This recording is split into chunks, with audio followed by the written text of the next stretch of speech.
Acara hiburan musik organ tunggal di sebuah hajatan di Desa Hadimulyo Timur, Kecamatan Metro Pusat pada Sabtu malam berakhir ricuh.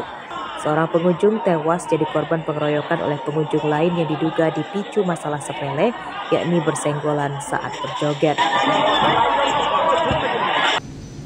Korban bernama Agustino, warga Metro Utara. Ia tewas akibat menderita banyak luka akibat dianiaya dengan benda tumpul dan pecahan botol minuman keras. Oleh warga dan polisi, jenazah korban kemudian dibawa ke rumah sakit untuk divisum. Pada kasus ini, polisi menyatakan telah menangkap 6 tersangka dan 4 orang lagi masih buron.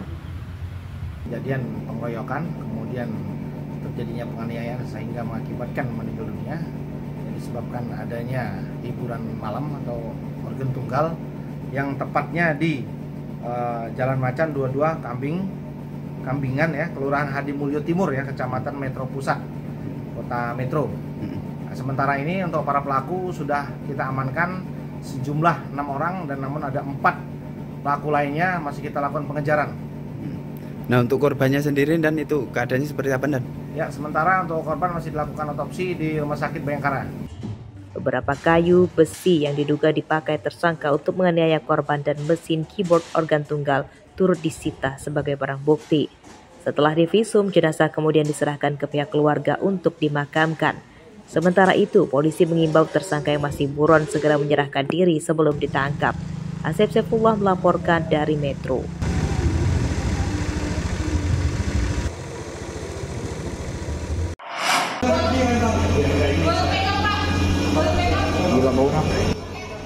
Lebih dari sepekan penyelidikan misteri tewasnya Manda Purnomo yang mayatnya ditemukan di drainase Jalan Tol Bakauheni, Lampung Selatan belum terungkap.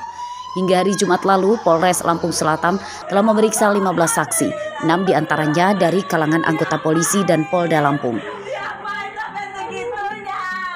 Kasat Reskrim Polres Lampung Selatan AKP Dedi Ardi Putra menyatakan kesulitan mengusut penyebab kematian korban karena minim saksi.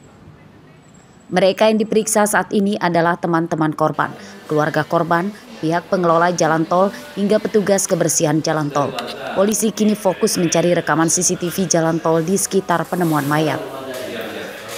Kami tetap menyisiri CCTV yang merekam aktivitas daripada si jenazah ini. Dari CCTV yang ada di pelabuhan serta CCTV yang mengarah ke tempat ditemukannya jenazah ini. Nah, dari rekaman CCTV itu nanti kami pelajari aktivitas jam berapa korban ini ada di sana dan bagaimana korban ini bisa ditemukan di TKP tersebut. Keterkaitan jenazah dengan oknum anggota kepolisian yang selama ini disebut-sebut oleh istri korban. Nah, hasil pemeriksaan atau hasil keterangan dari istri korban kan menyatakan suaminya atau almarhum ini ada hubungan pekerjaan dengan polisi. Nah, ini kan kami tetap dalami, ada 6 orang yang sudah kami mintakan keterangan, namun belum ada petunjuk terkait dengan peristiwa apa yang terjadi. Mayat Manda Purnomo ditemukan petugas kebersihan jalan tol tergeletak di drainase Jalan Tol Ruas Bakauheni pada akhir bulan Oktober lalu. Hasil keterangan istrinya, korban terakhir berpamitan akan bekerja dengan seorang polisi. Ari Susanto melaporkan dari Lampung Selatan.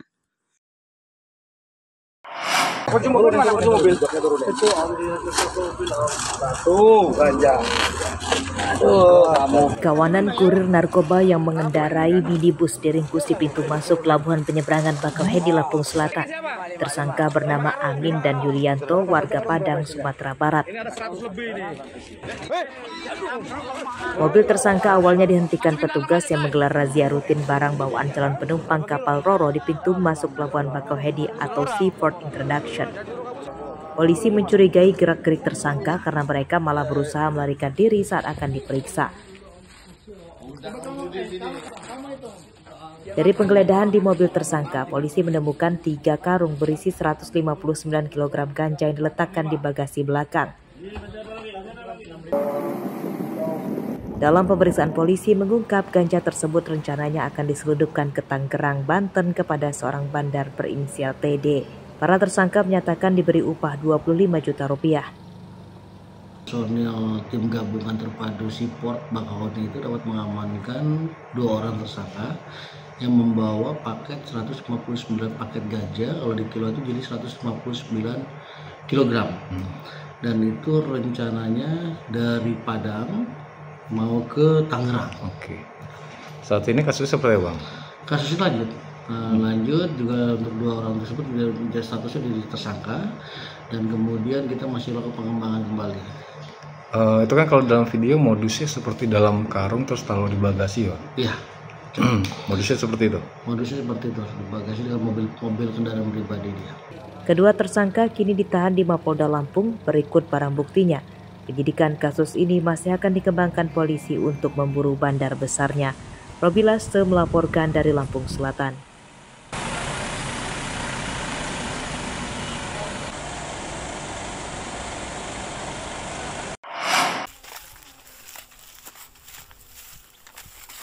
Dua bandar narkoba yang hendak bertransaksi di sebuah gubuk lari ke area persawahan di Desa Tanjung Heran, Kecamatan Pugung, Kabupaten Tanggamus saat akan disergap polisi pada Jumat sore. Tersangka bernama Norvin dan Effendi sempat membuang sabu-sabu yang dibawanya saat dikejar polisi.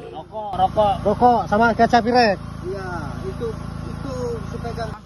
Setelah dicari selama sekitar 1 jam, awalnya polisi menemukan 2 bungkus sabu-sabu di tanaman padi dan rumput tebal yang dibuang tersangka. Oh iya. Polisi kemudian melakukan pengembangan dengan menggeledah rumah kedua tersangka di Desa Sukamerindu, Kecamatan Talang Padang dan Pugung. Hasilnya polisi akhirnya menyita 27 bungkus sabu-sabu siap edar. Awal mula 3 orang dan 1 orang itu kabur. Yang baru bisa kami amankan 2 orang atas nama E alias E dan N alias N. Untuk barang bukti itu 27 buah plastik. Sementara kami masih lakukan penyidikan. Yang kami sementara untuk terapkan untuk kedua adalah pemilikan dulu, nanti bagaimana nanti perkembangan untuk penyidikannya, apakah dia bakal nanti itu menjadi kurir atau bandarnya, nanti tinggal tergantung di penyidikan. Saya lagi mampir di gubuknya Bang Evan ini habis ngoret karena capek kumpul, datanglah ada orang satu inisialnya I yang ngasih ngajak make Pak. Kedua tersangka kini ditahan di Mapolres Tanggamus. Penyidikan kasus ini masih akan dikembangkan polisi untuk memburu pemasok dan para pembeli narkoba. Asep Sefullah melaporkan dari Tanggamus.